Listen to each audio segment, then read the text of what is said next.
With me, I have part of what we call the stakeholders in this election, and that is the team from Agano Party, the presidential candidate and the running mate. And I just want to get your quick comments about, what is happening at Jomo Kenyatta International Airport.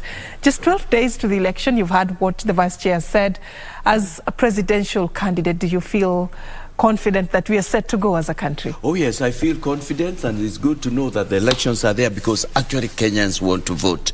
And that's why we've been saying from where we are, my running mate and I, that these mind games we are seeing, we are not getting to know who is telling. Kenyans want elections, we don't want them. And if you notice Kenyans, the mind games, some Venezuelans, they are within the people who have been there in elections. They were there in 2007, 2013, 2017, and you know the trouble they got us into. And I can tell you, they know what they are doing. They are checkmating each other. Because abu anajua mahali wanaibaga. But we are saying we should even be printing our papers here. If we bring back integrity, if we fight in corruption.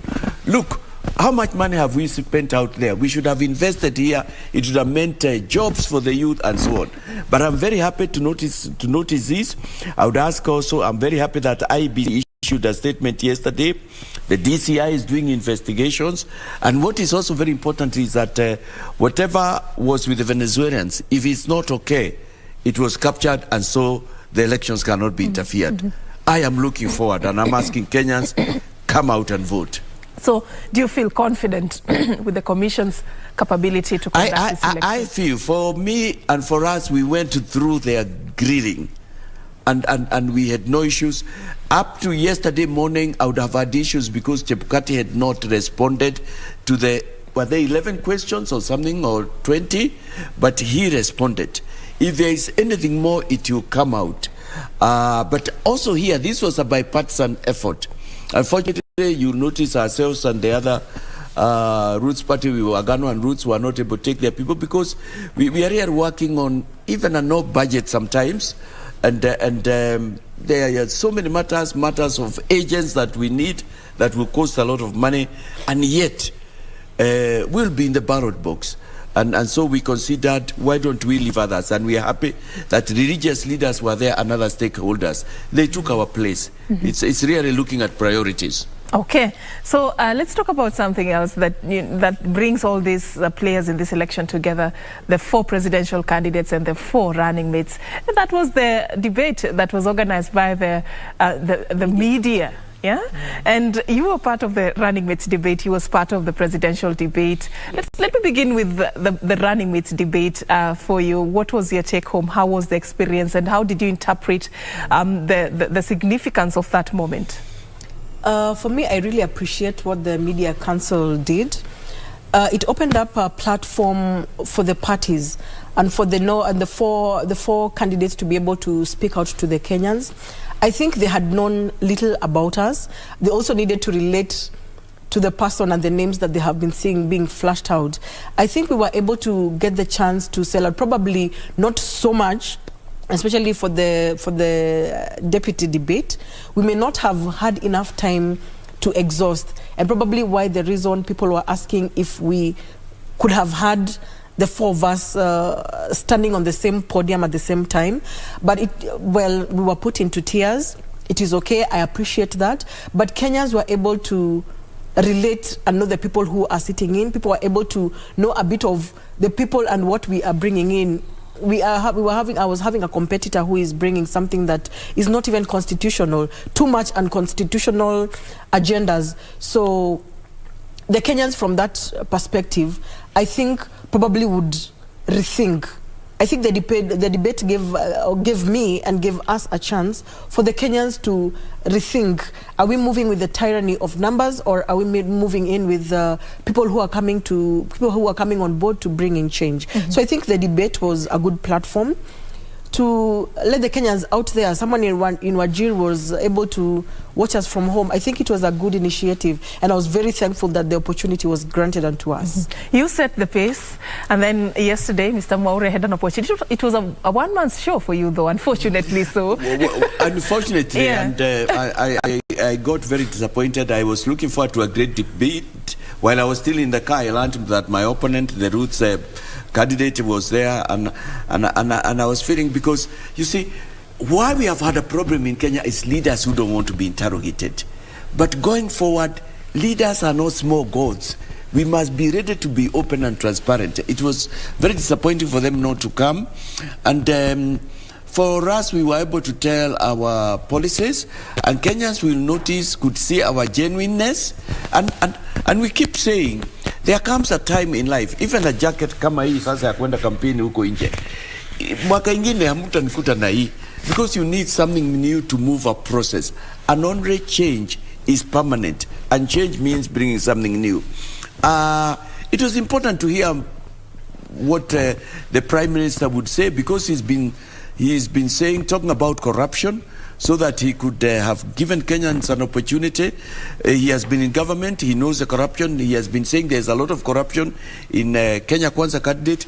Kenya Kwanza candidate has been saying that the Kemsa billionaires came from Azimio. And those are important things, but we didn't get an opportunity to do that. Then there is this matter of bangi, marijuana. You know, for us in Agano, we say, wa Kenya, bangi si mboga. It was an opportunity for my friend to come and explain. There was a question of mental health. And I had even documents which, if they had allowed me, would have shown that even where they have been growing it, they haven't been able to get the trillions they are talking about. And what we are saying here, first of all, it's good we be leaders of process. It is not permitted in Kenya currently. Yes, we don't deny there is a little variant of it, which can be used for medicinal purposes. But we are even not there. And we must regard what our priorities are. What we are disagreeing with is a lie that by 10th or 11th, we'll be able, through either planting or making legal whatever bank, be able to pay the trillion loan. That's not possible. We are the only excuse me, we are the only candidates with a solution. We are saying, stop corruption, bring our money back, and we should be able to move forward. Excuse me. Just to pick up from where he's left, I mean, yes. How do you think, what has changed after this platform that you both appeared and took advantage of, like you've stated? What has changed in terms of your campaign? Is there anything, any impact? There's an impact, and I think Kenyans are happy. Kenyans are now able to relate with the Agano Party, with the candidature of Mwaure Waihiga. So there's a lot of excitement outside there. I had so many people around me, and probably others being reported, that the undecided, for sure there's a figure that is undecided.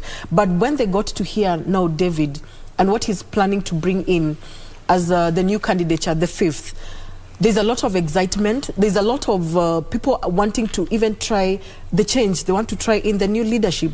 They want to try in people who have not been in these scandals, because the scandals have been there, but some of them are immune. Probably the current government has immunity on that. But for us, people are very excited. People want to try new, and that is why, for this reason, we even want to start. We will go out. We're actually going out in a few minutes from now, so that people can actually also even feel us on the ground. And for you, Mr. Mwaure, do you see the opinion polls probably changing? Oh, they have changed massively. Kenyans were very happy to see us. Our phones are, you know, the messages, the calls, and it's just the sense that we are at a tipping point. The elections of 9th August are very important. There is so much at stake. Do we continue with the people who've been giving promises and they have not fulfilled, who are again repeating and purporting to come with new ones? For how long shall we continue doing that? For us in Kenya, why we are not like those first worlds I mentioned is because there is this mountain whereby we've been allowing people to take advantage of us. We are saying, Kenyans, let's try a new person, new people. We are clean. Tunakuja kama kifagio, hatuja kuwa huku. There is nobody we are fighting about. We are coming as anti-corruption crusaders. We are coming as people, candidates of the people. We are coming as candidates, my running mate and I, of peace. It is the interest of this nation. We must move forward. But you can't eat the profit and the seed and you move forward. But we know where the seed is. We know where the money is. Governments international are waiting for a new leadership. they bring back our resources. This is a golden opportunity. All right. So let's talk about what you were talking about earlier, the promise you have for county governments. That's very key. That's very key. Yeah. We are devolving 40%, but we are insisting that out of whatever the amount is, and this will be 4% of trillions, at least a minimum of 50 million, iende mpaka mtaa, iende mpaka what we call the village unit. And we are talking of something our manner of governance. Our Agano to counties is tied with Agano to the constitution and governance. We devolved money, but we also devolved corruption, which is unfortunate. Corruption, we are going to get rid of it. But we devolved money and we did not devolve governance. We want in future decisions in counties to be done, those that affect a village, kama mtaa, be made there. And there are studies that have been done and it has been seen to work. Like for instance, you know, I want to congratulate my mwalimu, Governor Kifuda. He started it in Makueni, where decisions are made at a tree or in classroom. Because it's the people at the ground who know ni barabara gani tunahitaji kutengeneza, mnanda ni gani, milk processing or what have you. But also at that level... Don't you have MCS for that? You know, the trouble is, decisions there are also still being made from the county assemblies. And we are saying, no. Let the people down there tell the people up there, this is what we need to be done here. But you know what it will also do? Because the tenders out there will be given to the youth there, to the graduates, to the women, that will also address the issue of unemployment. For us, development, we are looking at a time when we even someday, before we end our 10th year, we'll be giving up to 50%. And because it has made a difference, that's why we are emphasizing. And we are saying, pesa mashinani, na madaraka mashinani. All right. You're also very heavy on the family unit. There's something you have as a promise for the family. You want to make planning to be friendly to families also as part of the promises you have. Tell us a bit about why the focus on family and how you're going to change what we currently have to fit and suit the needs of the family, Ruth. Maybe I'd okay, or you would prefer he goes? Yes, I know, but maybe there is a legal aspect. That's why she has passed to me, because I'm also a lawyer. You know, a strong family makes a strong nation.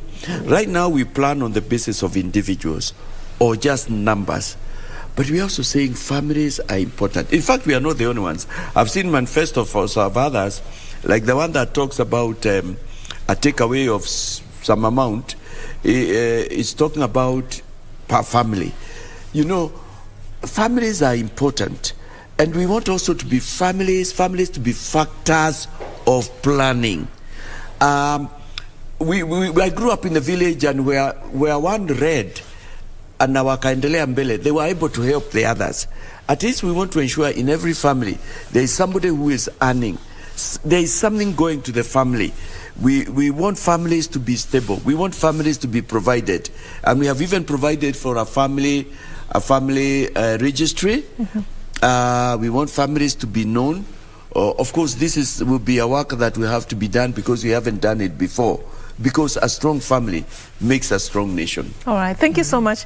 We have very few minutes left, and I want you to take advantage of this few minutes to tell us, just 12 days to the election, as Agano Party, what is going to be your priority areas, and Kenyans at this moment want to hear, you know, what's your parting shot? Let me start with you, Ruth. In the 12 days to come, what are you going to prioritize?